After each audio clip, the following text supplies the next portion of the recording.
আগামী দিনের বাংলাদেশে একটা পরিবর্তন হতে চলেছে।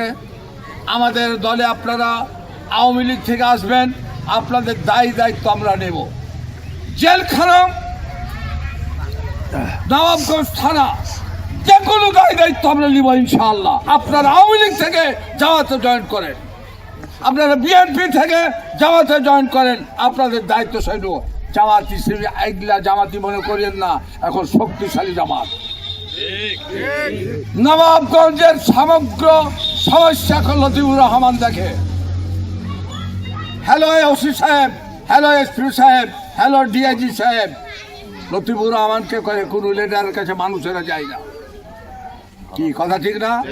এই জন্য যারা আওয়ামী লীগ থেকে এসেছেন নির্দ্বিধায় এখানে থাকবেন। আপনাদের আইন, আদালত, কোর্ট, কাছারি, থানা আমরা দায়িত্ব নেব ইনশাআল্লাহ।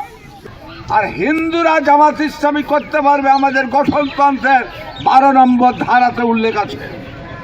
হিন্দুরা তাদের ধর্ম পালন করতে পারবে। তারা যদি ইসলামের যে রাজনীতি সেটাকে যদি পছন্দ করে, ইসলামের অর্থনৈতিক ব্যবসায় পছন্দ করে, তাহলে জামাত ইসলামী লোকেরা করতে পারবে।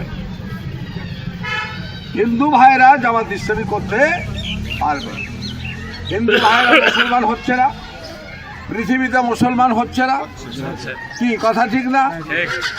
রাসূল করিম সাল্লাল্লাহু আলাইহি ওয়াসাল্লাম ইহুদি খ্রিস্টানদের নিয়ে মসজিদের ভিতরে কথা বলেছেন। বিএনপির সাথে থাকবেন, বিএনপির সাথে কিয়ামতে উঠতে হবে। কি কথা ঠিক আছে না? আল্লাহ রাসূল বলছে মানা হাব্বা লিল্লাহে, কাউকে ভালোবাসতে হলে আল্লাহর জন্য ভালোবাসতে হবে। ওয়াবগাদা লিল্লাহে, কারোর সাথে দুশ্মনী করলে আল্লাহর জন্য করতে হবে। ওয়াতা লিল্লাহে, কাউকে দান করলে আল্লাহর জন্য করতে হবে। ও মানা লিল্লাহে, দান করা বন্ধ করলে আল্লাহর কাছে করতে হবে। এবং লাস্টে একটা কথাই বলি, আল্লাহর দল ছাড়া মানুষের গড়া দল করা যাবে না। আমার কথা নয়, কোরআনের কথা। কি কথা ঠিক আছে? এটা খুব ভালো খেয়াল করবেন। আল্লাহ বলছে খায়রা ইয়ারা সাররা ইয়ারা, তোমাদের ভালো কাজের খারাপ কাজের আমি জাররা জাররা করে হিসাব দেব।